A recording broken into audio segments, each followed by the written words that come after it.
বন্ধুরা, welcome back to my channel. কেমন আছো তোমরা সবাই? আশা করছি সবাই ভালোই আছো। তো জানো তো, আজকে কিন্তু দেখতে দেখতে আমার পুচকু সোনার আজকে 21 দিন পূর্ণ হয়ে যাবে। দেখো, দেখতে দেখতে কিন্তু 21 দিন পূর্ণ হয়েও গেল। এই তো সেই দিনই হলো, আর এর মধ্যে কিন্তু 21 দিন হয়েও গেল। আর আজকে কিন্তু হবে আমার পুচকু সোনার আতুর তোলা। আর আমাদের মধ্যে কিন্তু 21 দিনেই আতুর তোলা হয়, তো অনেক নিয়ম কানুন আছে আজকে। আর সন্ধ্যাবেলায় কিন্তু একটা ছোটখাটো অনুষ্ঠান করা হয়েছে। সন্ধ্যাবেলায় মানে পান তেল দেওয়া হবে। তো পান তেলের নিয়ম কি কি সেগুলো তো তোমাদের সাথে শেয়ার করবোই। তো চলো তোমরা ব্লগটা দেখতে থাকো।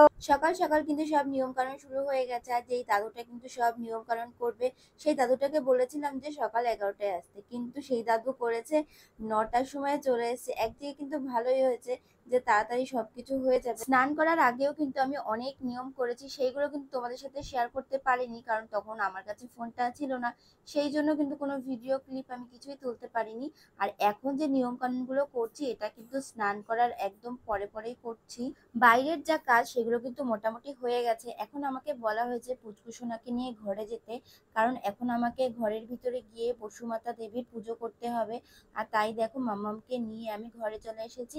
আর ওকে বললো প্রথমে মাটিতে শুইয়ে দিতে।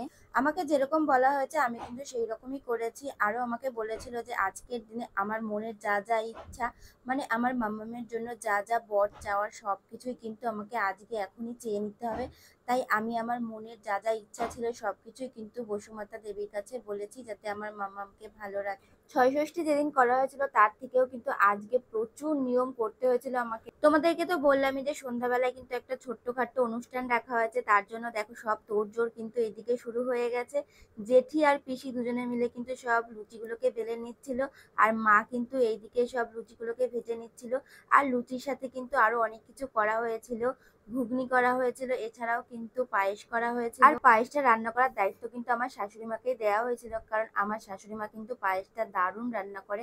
মানে একবার যদি তোমরা খাও না, তাহলে কিন্তু বারবার খেতে ইচ্ছা করবে। দেখো পায়েসটা কিন্তু কত সুন্দর হয়েছিল, দেখতেও যেমন সুন্দর হয়েছে, খেতেও কিন্তু ততটাই সুন্দর হয়েছিল। এদিকে দেখো সব বাচ্চা কাচ্চাগুলো কিন্তু আমার মাম্মামকে দেখতে এসেছিল। আসলে ওরা তো এতদিন আসতে পারেনি, আমাদের তো আতুর চলছিল, আর আতুরের মধ্যে তো ঘরে ঢোকা যায় না।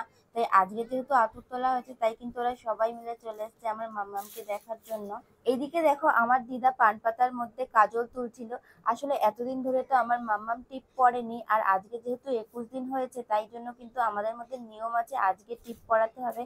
তাই জন্য কিন্তু দিদা এখানে পান পাতার মধ্যে কাজল তুলছিল। ও যেহেতু এখন একদমই ছোট, সেই জন্য কিন্তু বাইরের কাজল এখন একদমই পরানো যাবে না। একদম খাঁটি কাজল পরাতে হবে, যেটা কিন্তু বাড়িতেই বানানো হয়। তোমাদেরকে তো বললামই যে বিকেল বেলায় কিন্তু পান্তেলের আয়োজন করা হয়েছে, আর দেখতেই পাচ্ছ সবাই মিলে কিন্তু চলে এসছে। আর পান্তেল করার নিয়মটা কি সেটা তোমাদেরকে চলো একবার বলেই দিই। দেখতে পাচ্ছ তো সবাই এসছে, আর এখন কিন্তু 7 মাসের স্বাদের থেকে 21 দিনের আতুর তোলা পর্যন্ত গান করা হবে। আর তার সাথে সাথে কিন্তু সবাই পান সুপুরি তামাক খাবে, আর সবার লাস্টে কিন্তু গন্ধ তেল মাখতে হবে মাথায়। এইটাই কিন্তু পান্তেলের নিয়ম। আমাকে কিন্তু বলা হয়েছিল একটা শাড়ি পরে পুচকু সোনাকে নিয়ে মাঝখানে বসতে, কারণ এখন কিন্তু সবাই মিলে ওকে আশীর্বাদ করবে। প্রথমেই দেখো ওর পাপা ঠাম্মি, তারপরে ওর মামা দিদুন, আর যারা যারা এসেছিল সবাই মিলে কিন্তু ওকে আশীর্বাদ করছিল।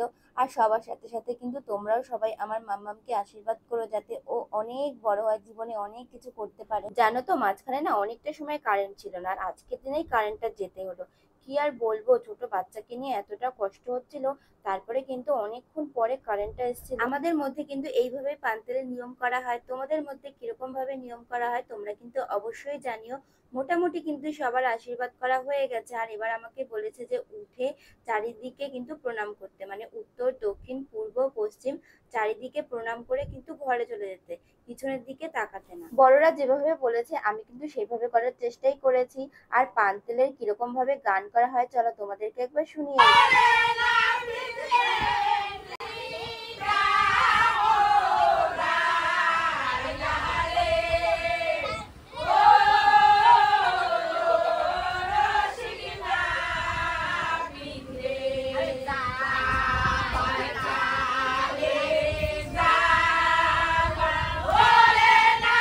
যারা যারা এসেছিল তাদের সবার জন্য কিন্তু পার্সেলের আয়োজন করাই হয়েছিল। আসলে যারা এসেছিল তারা কিন্তু আগে থেকেই বলে রেখেছিল যে আমরা কিন্তু কেউ বসে খাবো না, আমাদের জন্য পার্সেলের ব্যবস্থা করতে।